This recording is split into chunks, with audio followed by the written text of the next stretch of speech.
Hey guys, today we'll be talking about transaction processing and concurrency control. This is a little more advanced topic now that we talked about database performance and tuning and query optimization. That would be our last topic that will potentially close this course. We have one more class for big data, but with the current schedule, I don't think we'll be able to cover it.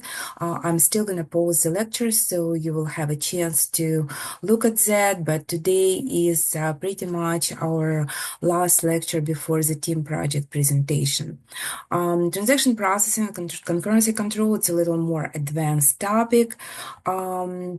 We are going to talk today on we're going to describe what transaction is.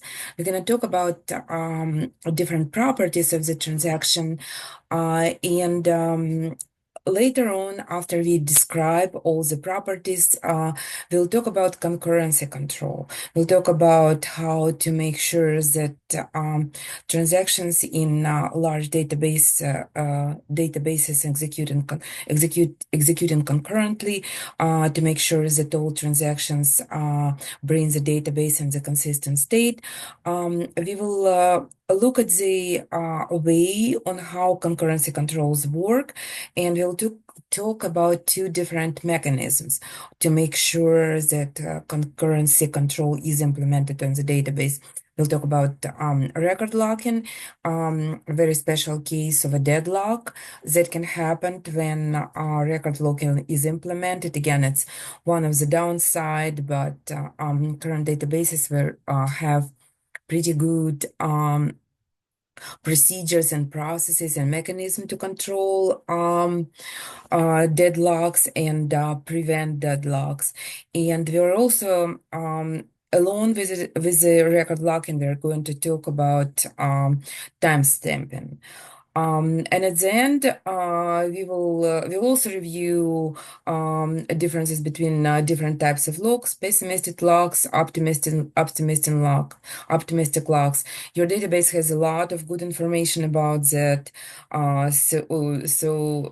You can I meant to say your book has a lot of good information about that. So you might want to read book chapter before you start this lecture, or you might want to review a specific section about pessimistic lock and optimistic lock in your book. And at the end of the lecture, we're going to practice a couple of database recovery exercises. So those are fun exercises. Database administrators do those a lot. So you will have a chance to feel what actual database administrators do. So let's start. Let me clear the screen. I'm going to minimize my face and we're gonna get in. So we're gonna start from transaction definition. So transaction is a very common popular term when it comes to the databases. Transaction represents a logical unit of work that must be executed in its entirety, or it must be aborted and rolled back. So the database will be brought to the state that it had or it was in before transaction started. It's also important to understand that database cannot be in an intermittent state. So it can be either in the state before it started transaction or in the state when a transaction already executed and all the results set are saved to the database. So why transaction is important? Well, as you probably understand that no one executes one SQL statement at a time. So for example, we only do it in class where we update one record, insert one record. Large commercial databases, for example, for e-commerce system like Amazon, execute various transactions various multiple transactions at the same time. So that is why it's very important to understand what is a transaction. So one transaction can update record in one table, insert record in another table, retrieve records from a third table, and so forth. So databases in real world usually don't execute just one SQL statement at a time. And that's where transactions come very handy.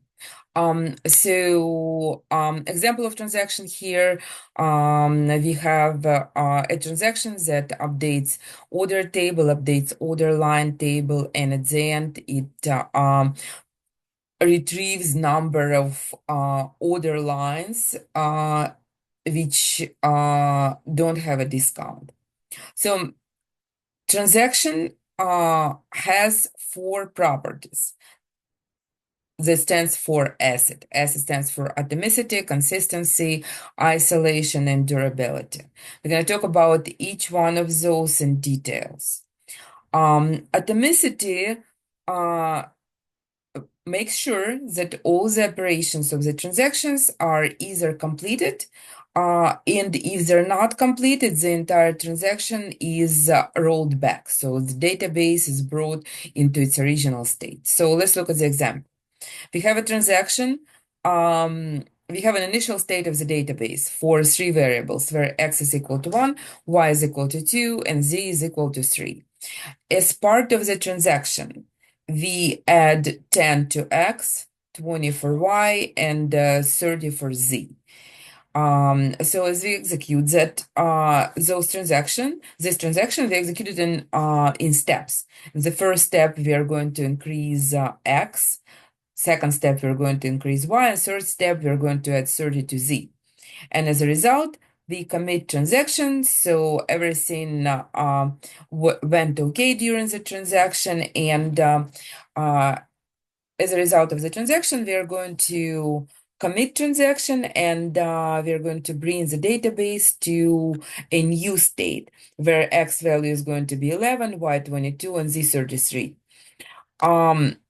When it comes to transaction, database usually have keywords that tells us that we are dealing with transaction, and those keywords are begin and commit. So in the beginning of all the transaction execution, we issue begin statement, and once transaction is completed, we issue a commit statement. So in the first example here, we have a successful transaction execution. Let's look at another example. So we start again from the initial consistent state where x is equal to 11, y equal to 22, and z equal to 33. As part of the transaction, we are going to subtract 3 from z, and then we are going to subtract 21 from x. So we're going to do two operations as part of this transaction. We executed first step of the transaction, first statement in the transaction successfully. So we get to the point where z is equal to 30, x, y didn't change the values, and during the execution of the second step of the transaction, something went wrong.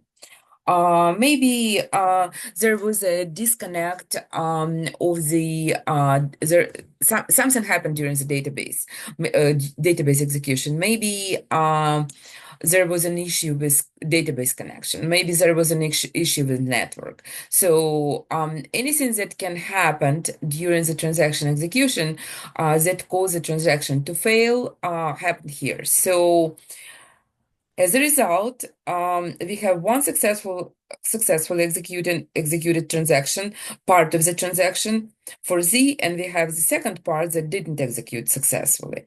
So database knows that part of the transaction execution failed. So database knows that it needs to roll back the transaction. And again, it's important to understand when we are dealing with a transaction, either entire transaction is rolled back or entire transaction is committed. So in this case, even though the first statement is executed successfully, we are still going to roll back the entire transaction. And as you can see, we are going to bring the database to its original state where it started from x equal to 11, y equal to 22, and z equal to 33. And even though during the transaction execution we had an interim result where z was equal to 30, since we're rolling back the transaction, the database will bring it to its original state.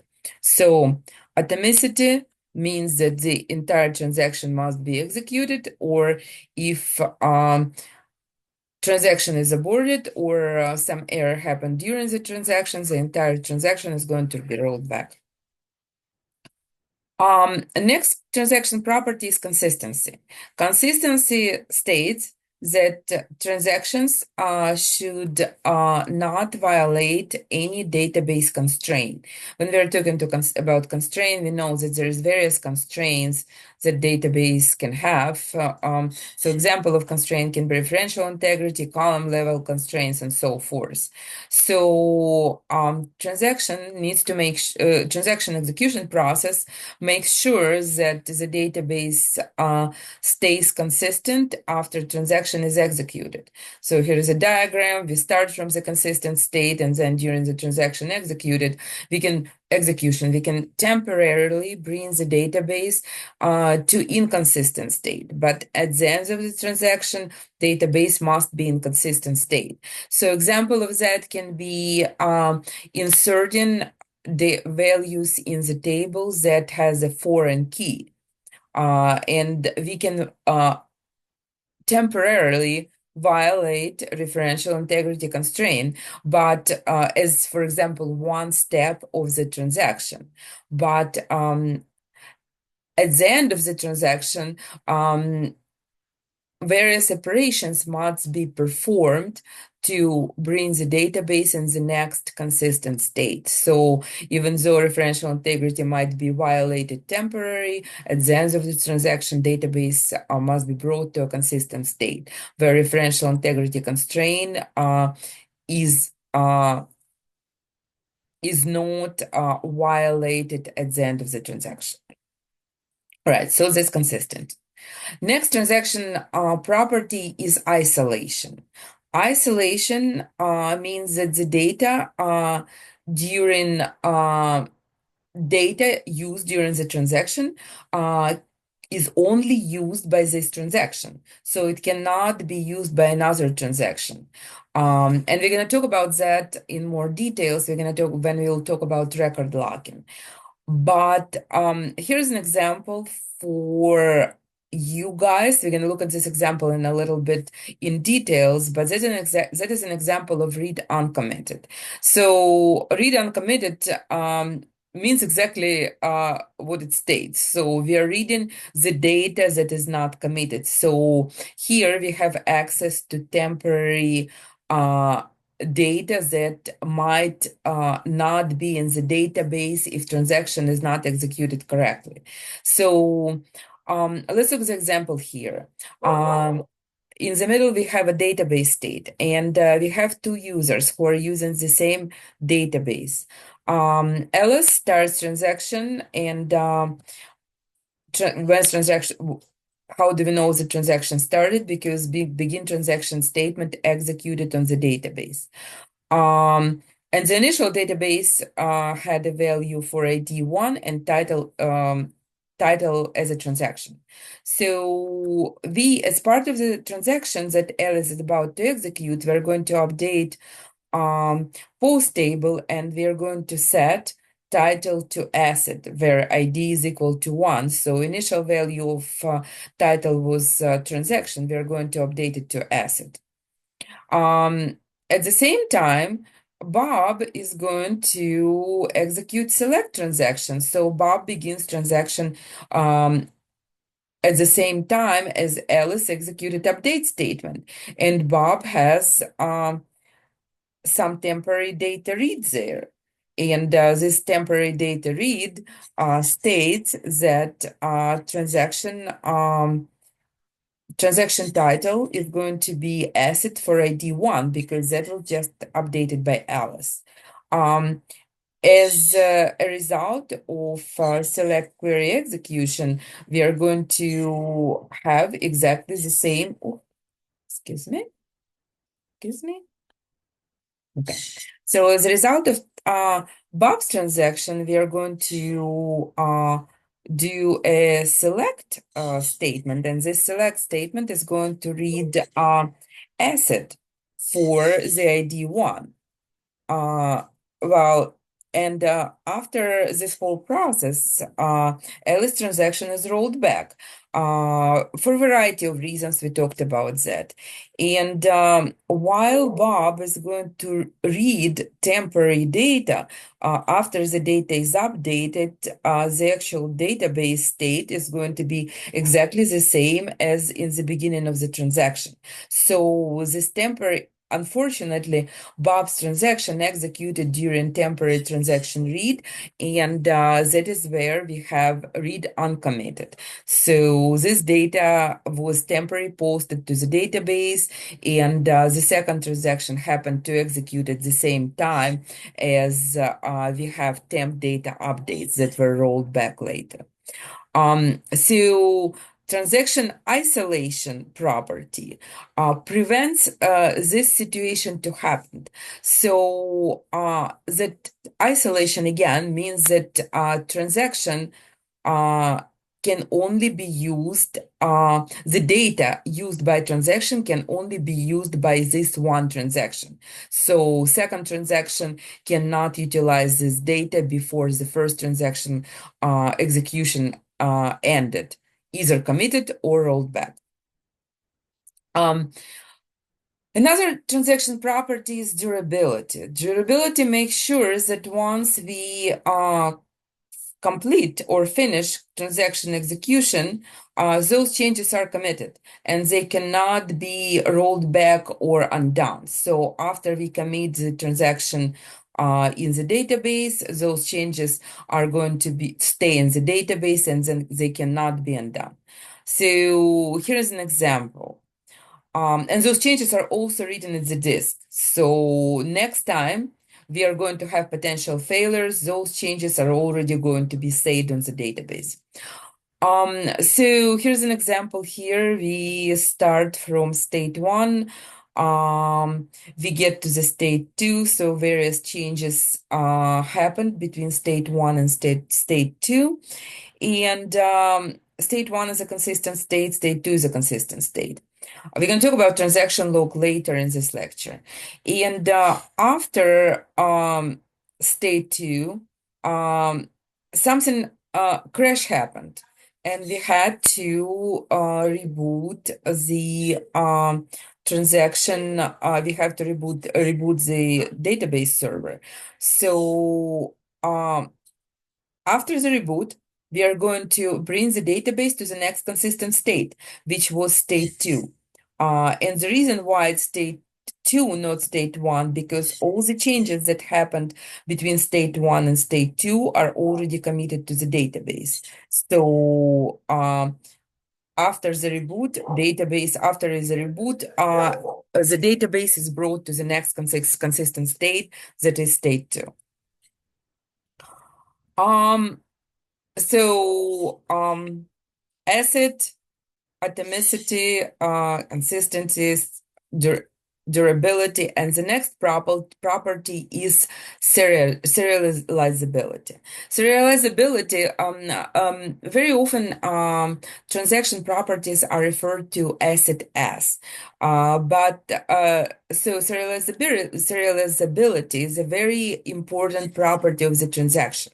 It makes sure that we can execute multiple transactions one after another, and the execution of those transactions produce consistent results. So here's an example of serial transaction execution. So we start from the initial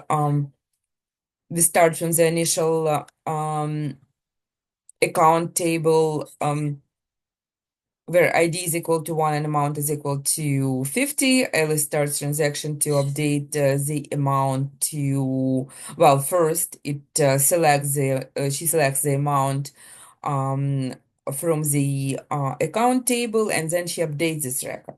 So once those updates are completed, Bob reads the correctly updated data, and then Bob's execute his own transaction, and we have a consistent account balance between those two transactions. So serializability makes sure that we can currently execute multiple transactions and they can produce consistent results. So, how the database implements transactions with SQL? We have three statements here that are the essence of database transaction processing. When we start a transaction, we issue begin transaction statement. After begin transaction statement, we place all the SQL statements that needs to be part of this transaction. And at the end, we save data to the database or commit. And if commit was not executed successfully, we do a rollback.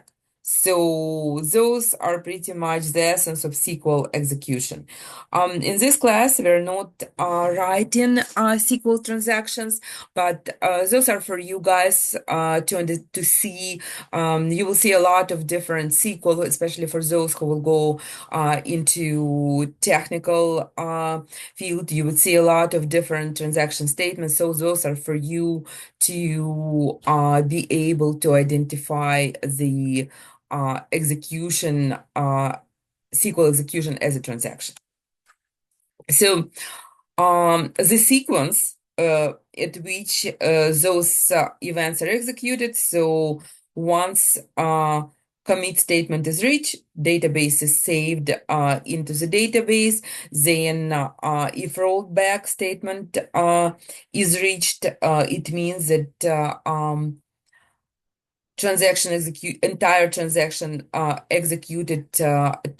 entire transaction is rolled back to the original database state before the transaction, or program hits the end and successfully reaches the end, or the program can be abnormally terminated. So those are only four potential scenario for the transaction sequence execution.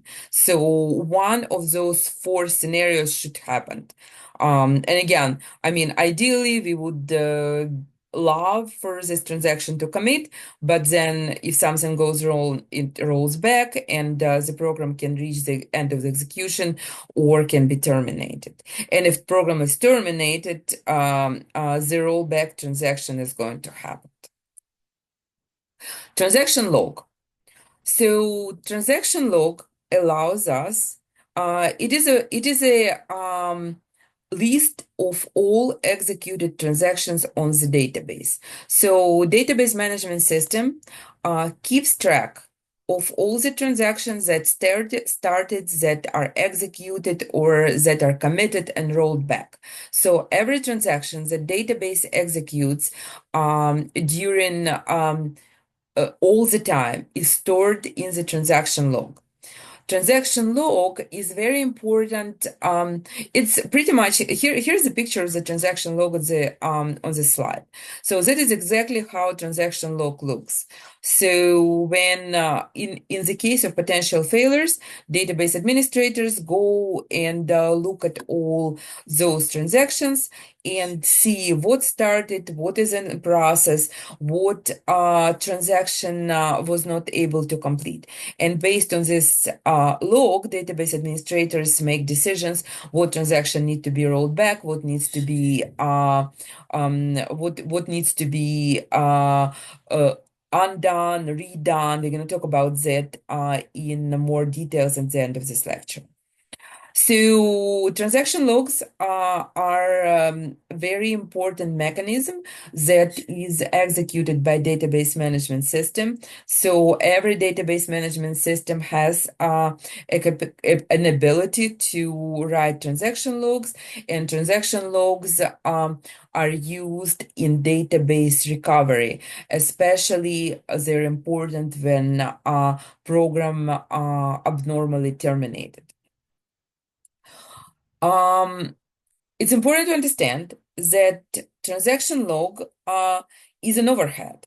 So when database executes transaction log, it negatively affects performance. So while database transaction log is important, we all know that it's kind of downside of this process where we sacrifice performance for ability to have database in the consistent state in case of failure.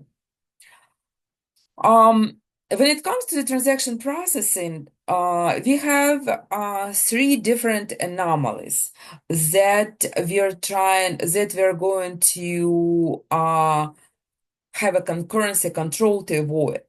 And those anomalies are dirty or uncommitted read. Well, self-explaining, it means that transaction can read the data that is not committed yet, so it can potentially be rolled back. Another one is non-repeatable read. So, for example, if we execute select statement at a certain point of time called T1, so for example, 10 a.m. in the morning, and then we read the same row at 10:05 in the morning or T2, those two reads produces different results. So that means non-repeatable read. Um, Phantom read means the transaction that executes at, say, T1 point of time or 10, and then we run the same query at 10:05. We can see additional rows that satisfy certain queries. So phantom reads brings more data that potentially are not part of the actual database yet. So again, all of those anomalies deal with transaction processing and potential issues during the transaction processing. We're going to look at each one of those in details. So dirty reads. We have an initial, we looked at that example before. So dirty reads happens when one another one user executes half of the transaction, another user issues select statement during the same transaction, during first user's transaction execution. And as a result, we have a dirty reads that in this case, we executed update statement. So as we read from the database, we have the results of this update statement. However, this update statement execution was rolled back, and final state of the database is going to be exactly the same as the initial date of the database. However, Bob is going to get dirty reads as part of the select statement execution during the transactions that Alice executes. Unrepeatable reads are sometimes called lost updates. So those are the reads that happened that where the same exact query execution brings us different results at different point of time. So we execute select statement here, and we have a result of transaction, but later on we have title equal to asset when transaction already executed and committed changes. Lost update anomaly. So that's another anomaly that is very common here. We can see that again. I'm not going to go through this entire example, but we can trace it through. Initial database state was has an amount of $50. Alice updates selects the amount of $50, and then Bob selects the amount of 50, selects the amount for the account where ID is equal to 1, and both of them have exactly the same read, initial read, so which is consistent with the database initial state. Then Bob knowing that there is $50 on the account, Bob issues a transaction to subtract 30 from the amount. And as a result, the account state is going to be 20. However, Alice is not aware of this execution or of this execution, and Alice has a result of her initial read, which is still $50 because that's when she executed the transaction to find out the amount. Alice executes another transaction on the same account table, and she subtracts $40 from the amount, which brings us to the overdraft on the account. And again, that happens because Alice did not read Bob's update. So that's called lost update anomaly. Another anomaly is a phantom read when we have some inconsistency between different reads at different point of time. So at this point, Bob executes select transaction. It brings three records for the uh, post comment table.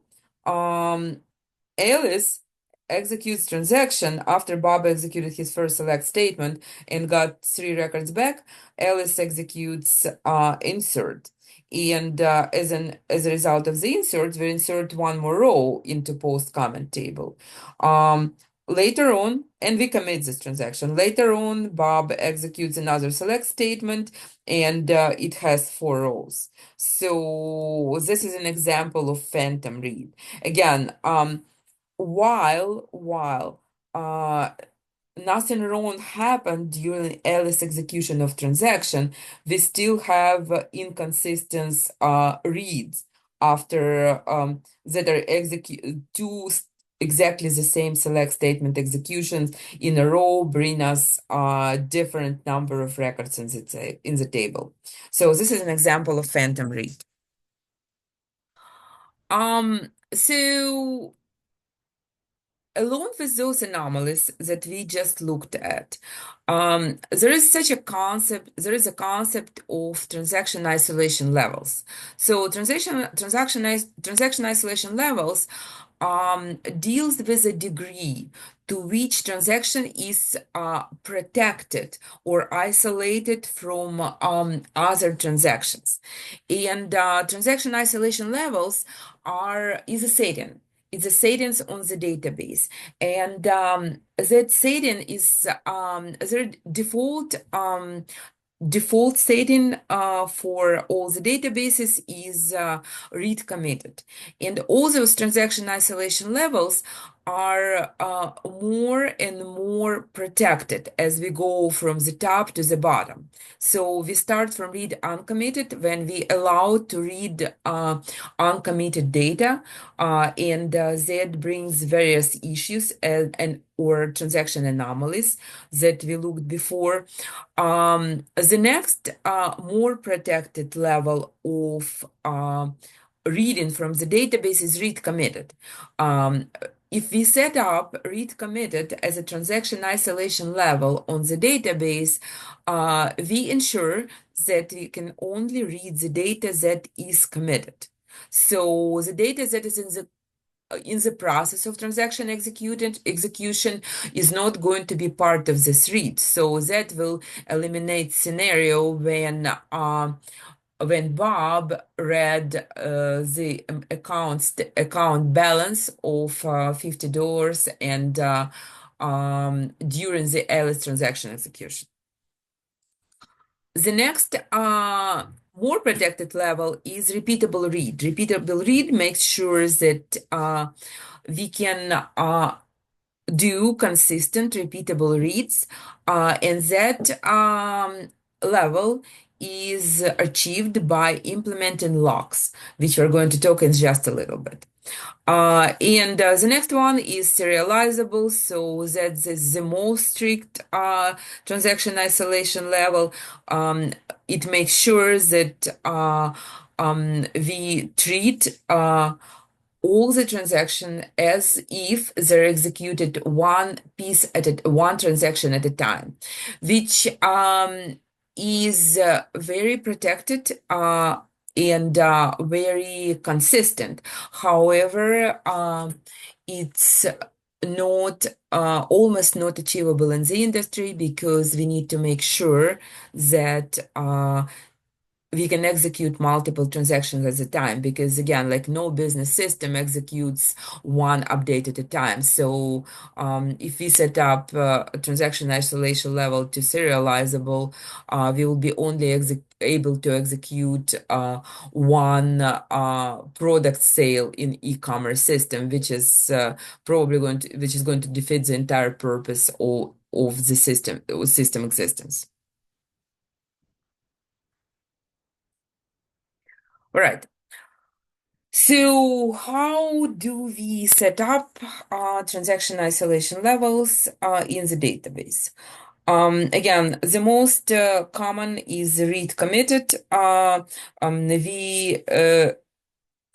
don't have an option to set up transaction isolation level in SQLite because it's read committed by default. Again, we only read committed data, but here is the here are the options that you have in other databases. So those are potential options that you can have in SQL Server database. It can be read uncommitted, repeatable read, snapshot, serializable. So I'm going to show you a little example, hopefully to explain how read uncommitted works. We are going to do it on Chinook database, but I'm going to show it for you to you guys using SQL Server. Let me bring up my SQL Server here. So, and explain you what we're doing here. So, we have two we have two potential transactions here. And as you can see, begin trend shows that we are going to begin a certain transaction. And as a first transaction, we are going to begin a transaction. We are going to update invoice total for invoice ID 1 to 200. And after that, we are going to wait 20 seconds. And then we're going to roll back this transaction. And then after we roll back this transaction, we're going to execute select statement from the invoice. And we should get to the initial, this result of this execution should pretty much update total to 200 and keep this interim results for 20 seconds. And after the execution is completed, we are going to roll it back and our original total is going to stay as 198. So the current state of the database is total is 198. But then as part of the transaction, we are going to temporarily set it to 200 and wait 20 minutes and then roll it back. When we start this transaction, we are going to do another transaction, but we are going to do it with transaction isolation level of read uncommitted. So we are going to read uncommitted data.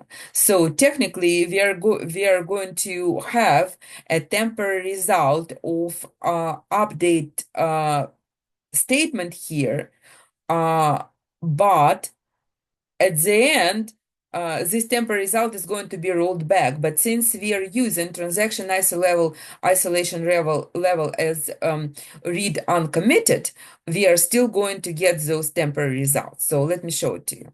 So we're going to start this query. And as you can see, it's going to be rolling. So it's still executing. It's waiting 20 seconds.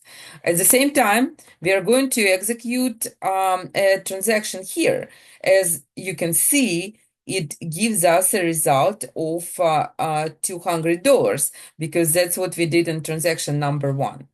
But right now, 20 seconds passed and initial transaction was rolled back and we got a result of 198. let's change transaction isolation level to read committed and execute the same exact query, the same exact transaction. So we're gonna start updating the invoice, and uh, temporary result is going to be total equal to 200. So, but since we have read committed, we are not going to get this result because we are going to be still in the process of executing this transaction. So let's start this execution, and let's go back and execute this transaction, and it's going to wait. It's going to wait until the first transaction is completed. And once it completes, we are going to get those results. So as you can see, 20 seconds, it still didn't pass. So we have a result here, and this transaction also executed successfully. So we have a result here. So read committed is going to wait until the transaction is executed. So it's not going to show us any interim transaction data. So again, like, I mean, as you can see that read committed is much more protected. So it gives us more consistent results. All right, so let's go back to the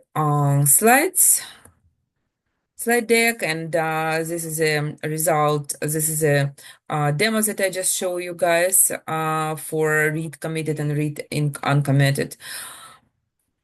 Here's a funny image for transaction isolation levels with snowman. You can read it later on if you're interested. So when it comes to the inconsistencies, in transactions, database has a process to make sure that transactions are executed consistency.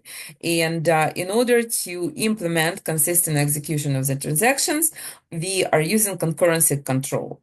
Again, concurrency control helps us to make sure that all transactions that are concurrently executed bring the database in the consistent state. So as we know, transactions, multiple transactions executed concurrently. Again, like we don't have a database that executes one transaction at a time. And with the concurrent executions comes a problem. Uncommitted data, inconsistent retrieval, lost updates. We looked at those examples before. So concurrency controls helps us to make sure that all the transactions that we run at the same time on the database supports data integrity. There's multiple mechanisms that ensures concurrently control on the database. We're gonna look at two examples. We're actually going to look at three examples. We're going to look at the scheduler, record locking, and timestamping. And we're going to look at the very special case of deadlock. And we're going to talk about deadlock preventions. So the goal of concurrency control is to make sure that we can execute multiple transactions during the same period of time, and those transactions run in a concurrent manner, so one after another. So what is scheduler? Scheduler is a very efficient method to implement concurrently control done on SQL, very common for SQL Server. We use schedulers all the time. We use different schedulers for Windows processes, SQL processes at my company. So again, concurrency control scheduler allows us to schedule multiple transaction executions. Scheduler creates a schedule for the transactions. So it allows us to run multiple transactions at a time. I'm gonna stop this for a second.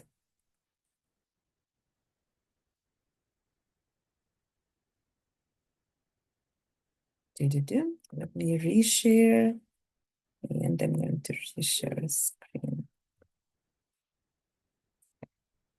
share.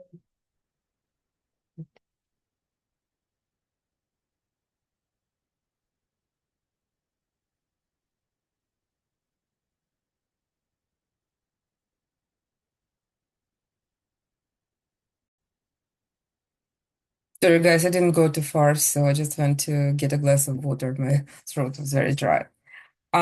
All right, so scheduler allows us to schedule, make sure that transactions are executed concurrently, make sure that we have a schedule on what to execute when. Very common concurrency control mechanism, widely used in industry. We use it at my work for multiple databases. Um, Next mechanism is locking. Locking allows us to lock certain data that we use in transactions. So there's two different types of locks.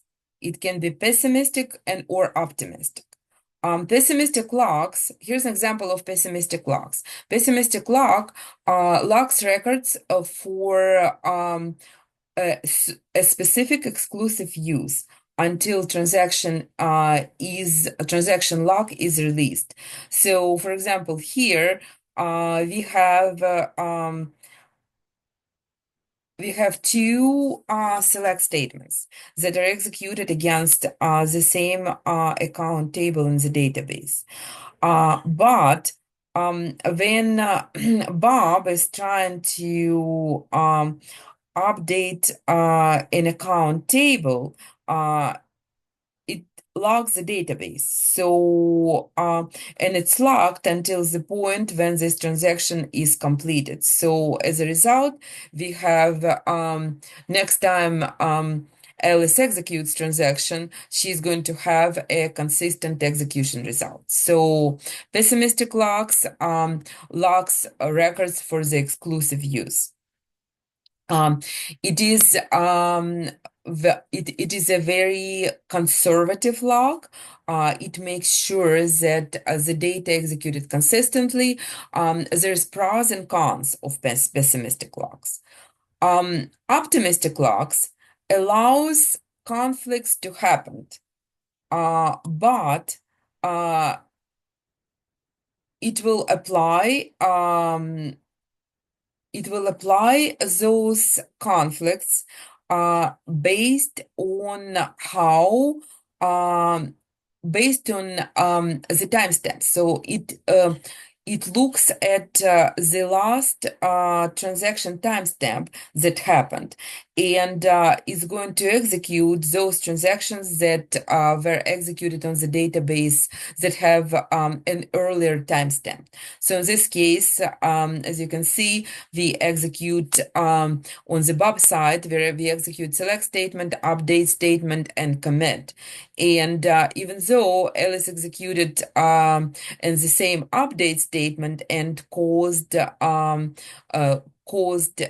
amount to go negative, we are still going to resolve that based on the transaction timestamp.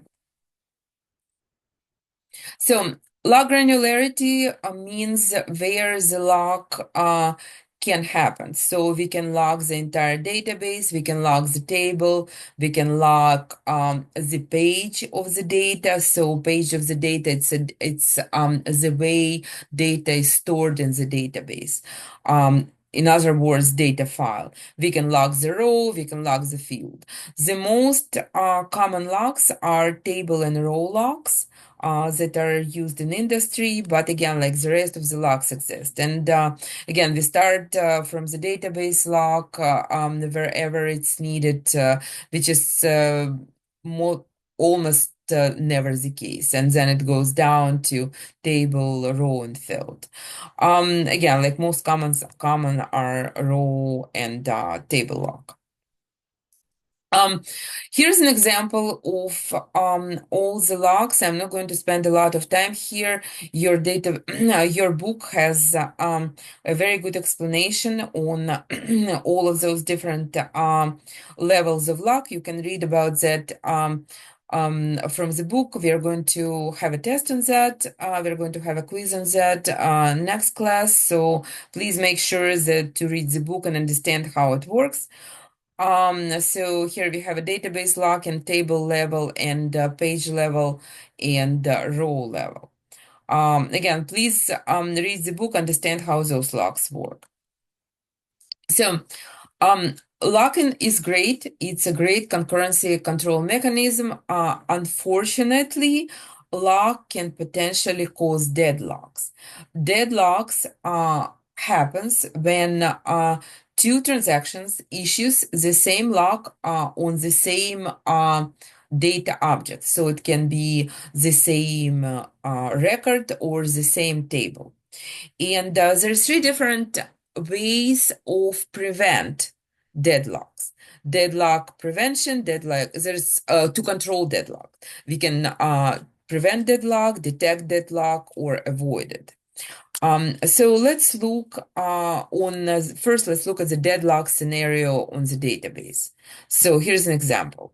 Again, very common examples that we've used before. So we have post details table with ID 1 that is updated by Bob, and we have title as a transaction. So Alice is trying to update post details to asset, and she starts her own transaction, and Bob starts his own transaction, and he's trying to update the same record to a different value. So Alice issues a deadlock, issues a lock for post detail table for the record where ID is equal to 1. Bob issues the same lock for the same record because he's working with the same table and the same record. And those two locks are, those users will wait up until the deadlock lock is resolved indefinitely because no one has a priority on this lock. So this is a deadlock example. There's two ways of prevent deadlock. There's two schemes, wait die or wound wait. We're gonna look at the example of those two. Well, let's look. First one is wait die scheme. Pretty simple. So wait die scheme is allow older transaction, it allows younger transaction to execute when older transaction must wait for younger transaction to finish. And when we talk older transaction or younger transaction, we are dealing here with a time stamp on when transaction started. So for example, younger transaction started at older transactions started at 10 a.m., younger transactions started at 10:05 a.m. So, for example, here, our old process started at 10 a.m., wants a resource, and this old process has an ID of 10. And currently, this record or this resource is held by younger process that started at 10:05. So older process needs to wait until the younger process that started later completes. So if the young process wants a resource, uh, if the young process wants a resource and it has a resource, it dies. And the old process holds a resource. So again, we die a very common process where the older transaction must wait for the younger transaction to complete and release the lock, or the newer transaction dies and is rescheduled for the later time. Another one is wound weight scheme. Again, like I mean, this both of those are widely used. They're very similar, but it depends on what is a priority for a certain execution. So, what transaction is more important? Well, the first one.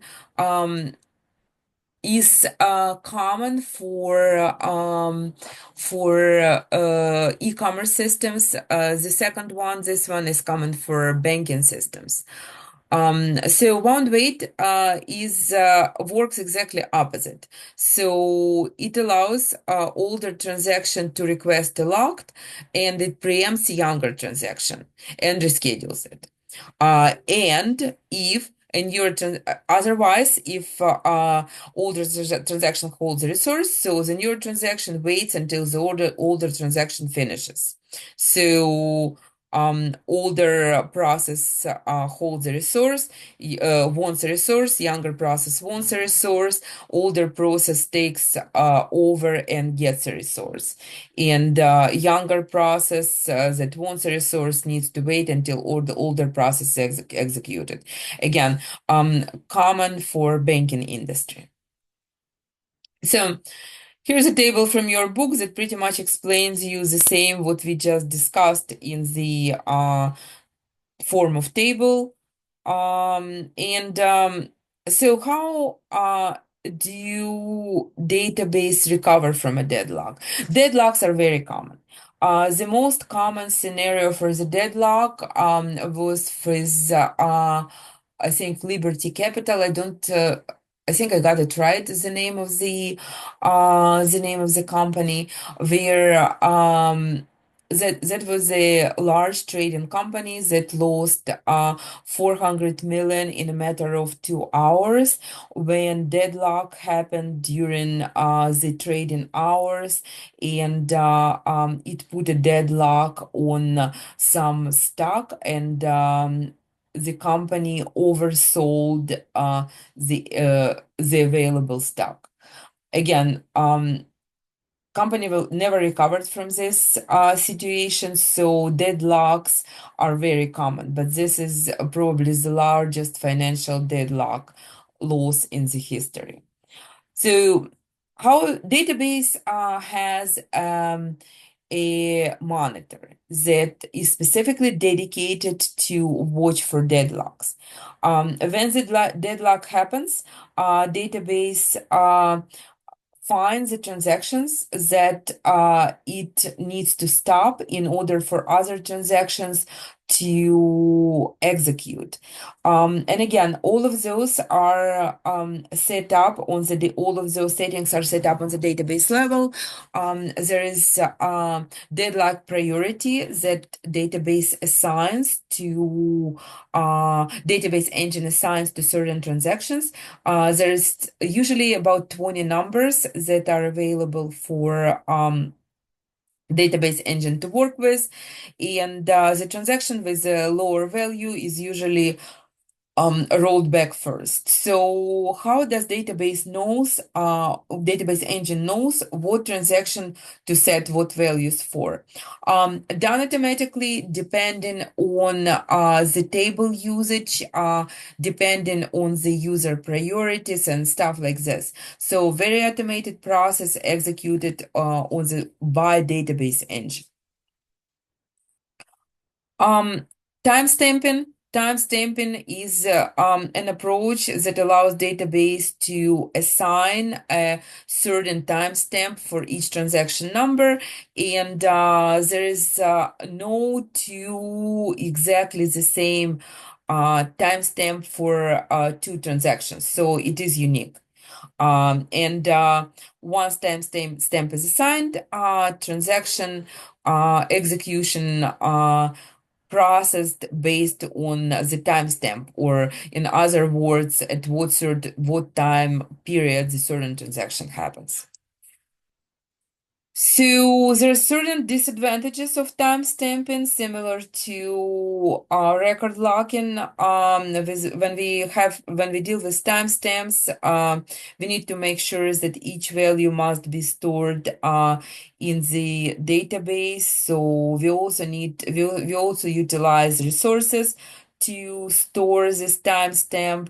We utilize database space, so there's certain overhead that is associated with timestamps. But again, timestamps allows us to recover from situations like deadlocks. So similar to different serialization level where we talk about performance, here we agree to take this performance hit in order to have the database in a consistent state. So talked about transactions, talked about transaction properties. Now we are going to talk about the database failure and recovery management. So database recovery is a process that allows us to bring the database in the previous consistent state. Database recovery heavily relies on the transaction atomic property, which states that all the transaction parts must be executed successfully, or if only some of them of transaction parts executed successfully and others are not, transaction must be aborted or completely rolled back. So database recovery management is performed based on the atomic property of transaction. When we work with database transaction recovery, it's very important to understand a checkpoint concept. Checkpoint is is a state of the database, or a point at which database was at the last consistent state. So when we talk about transaction recovery, we have two things: checkpoint, the last consistent state, or a failure. Failure where the transaction failed. So during the transaction execution process, database tracks all the successful checkpoints. Database also keeps a transaction log for each transaction. We talked about transaction log. So once the database reaches checkpoint, the transaction log is destroyed and it starts over again. So in this point, we have a checkpoint where transaction one started before the checkpoint and it ended after checkpoint. Transaction two happened between checkpoint failure, and transaction three happened between checkpoint and failure. Transaction four started after transaction four started after before the failure. Oh, how do I bring it back? Terrible. Okay.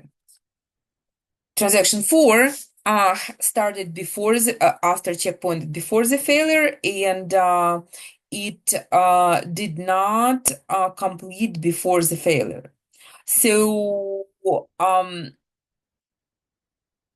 it's important to understand that what transaction started when and committed when. So again, transaction one, we have a start point, transaction two, transaction three, and transaction four. So for a transaction recovery, we have two different procedures. We have a deferred write technique, which helps us to support transactions that don't immediately update the physical state of the database, and those are transaction log only. That's when transaction log is updated. Or write-through technique, or immediate update, which allows the database immediately update by transaction operations during the transaction execution.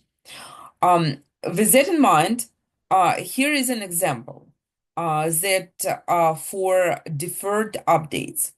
Deferred updates are very good for making sure making sure that deadlocks don't happen often, making sure that our database is performing properly. It also helps managing multiple different transaction conflicts. Again, very common for e-commerce database. And it also allows to maintain audit trail logs. So here we have an example of log entry for different types of transactions. So you can see that when for transaction starts, we don't have logs written to disks, and for the next transaction, we also don't have logs written to disks yet. So for the third one, we still have those updates in memory, so nothing written to disk yet. And when we hit commit, we log all the transaction execution to disk. We also write those changes to the database buffer, and we add those changes to the disk we also write changes to the disk. And in this case, deferred update is very common for heavy multi-transaction process system. Again, like good for performance, good for minimizing the logs. However, not very not 100% bulletproof when it comes to a transaction process.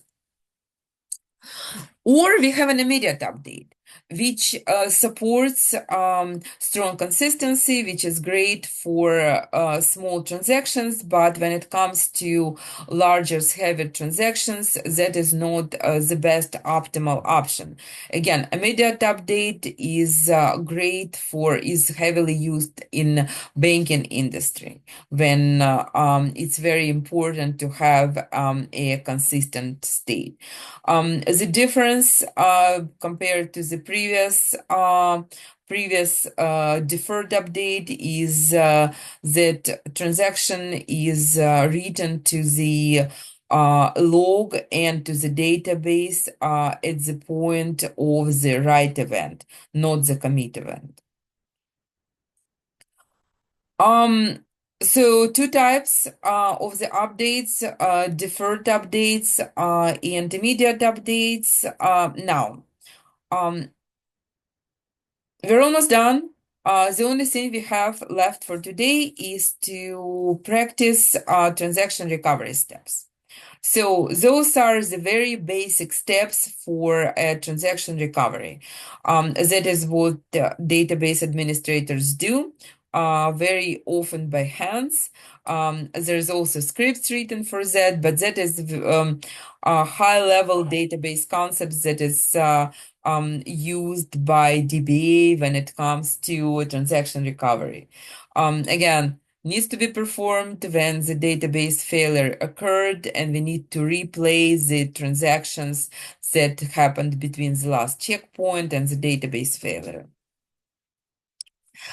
Here are the steps. So first of all, we need to identify the last checkpoint in the transaction log. So we also need to identify the transactions that were committed before the last checkpoints. And once we identify those transactions, we know that we don't need to worry about those transactions because they're already part of this last checkpoint. So if transaction was committed after the last checkpoint in the transaction log, we need to add this transaction to the list of redo transactions. If transaction has a rollback operation after the last checkpoint, we need to undo this transaction. So that's pretty much all we need to know when we work on the database recovery. So let's look at the example. We haven't talked about that, but I'm gonna this example uses full backup and differential backups. So what happens in the commercial databases? Usually one full backup is done once a week, and then every day database management system performs differential backup. So it backs up all the transactions that happened between the last full backup up until the next differential backup. So in this case, we did a full backup at midnight, and we have a transaction log, transactions that happened between 1 a.m. and 6 a.m. And then we do the next differential backup at 6 a.m. So differential backup is going to only contain those transactions that happened between 1 and 6 a.m. Then we restart transaction log and we do more transactions. We do various transactions between 7 and noon, 7 a.m. and noon, and those transactions are added to the next differential backup. But the next differential backup is going to contain previous differential backup and the transactions that happened between 7 and 12. So in other words, the next differential backup, second differential backup, is going to contain all the transactions that happened between 1 a.m. and noon. And then we start the next transaction log, but failure happened. So we have a transactions that happened at 1 p.m. and 1:30 we had a failure.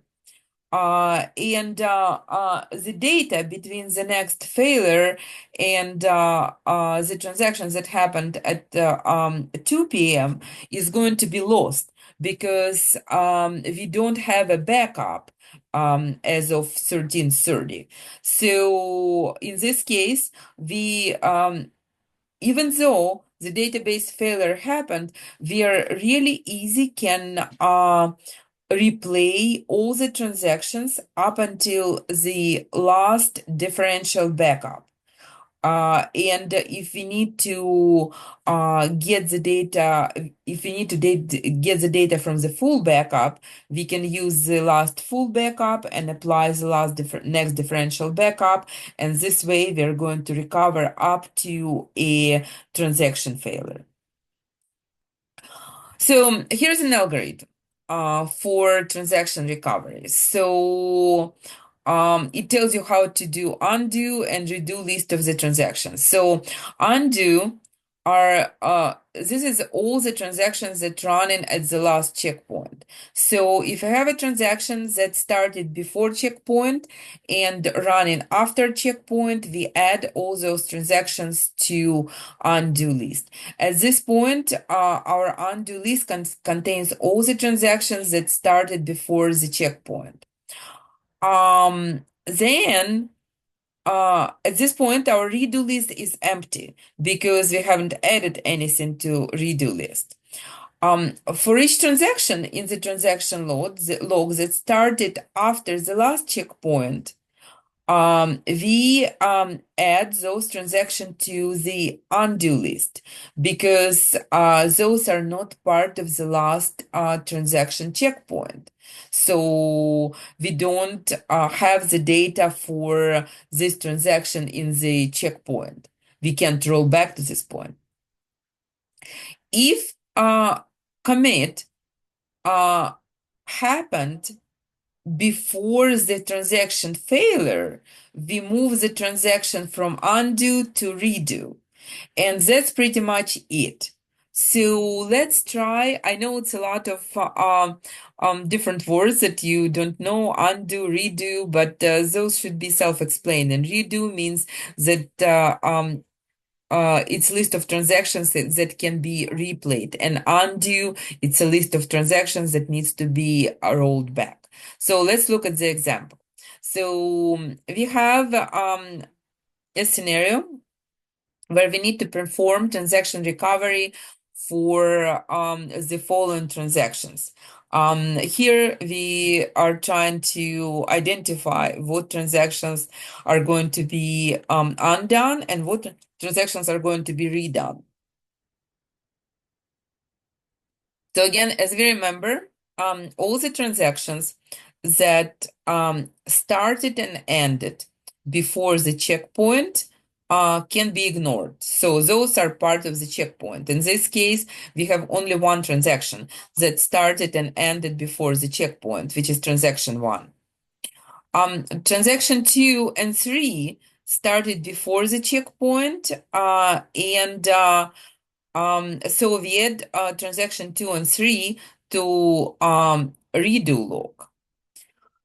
Transaction 4 started after checkpoint. So we added to redo log 2. And transaction 5 started after the checkpoint and it didn't end before the failures. So transaction 5 need to be added to undo.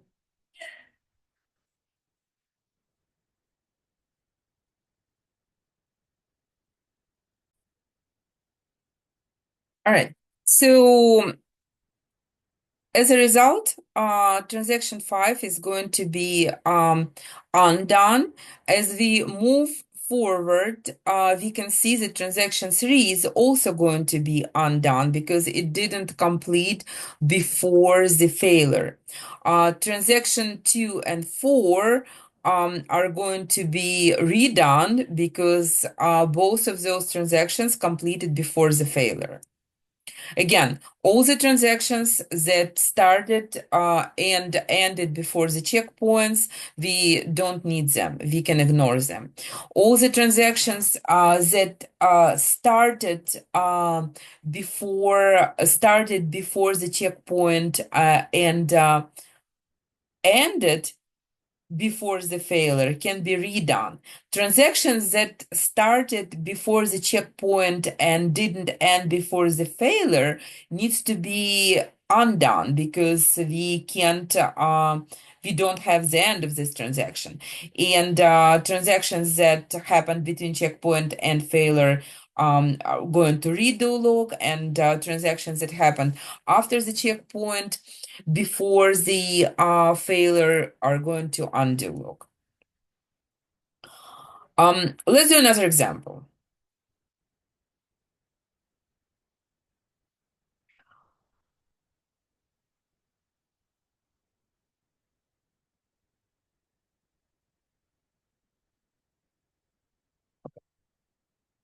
So here we have a checkpoint and we have 4 different transactions. So we don't have a single transaction that started and ended before the checkpoint, so there is nothing to ignore in this case. Transaction 2 and 3 uh, started and ended between checkpoint and failure. So those we can add to redo log because we can replace them.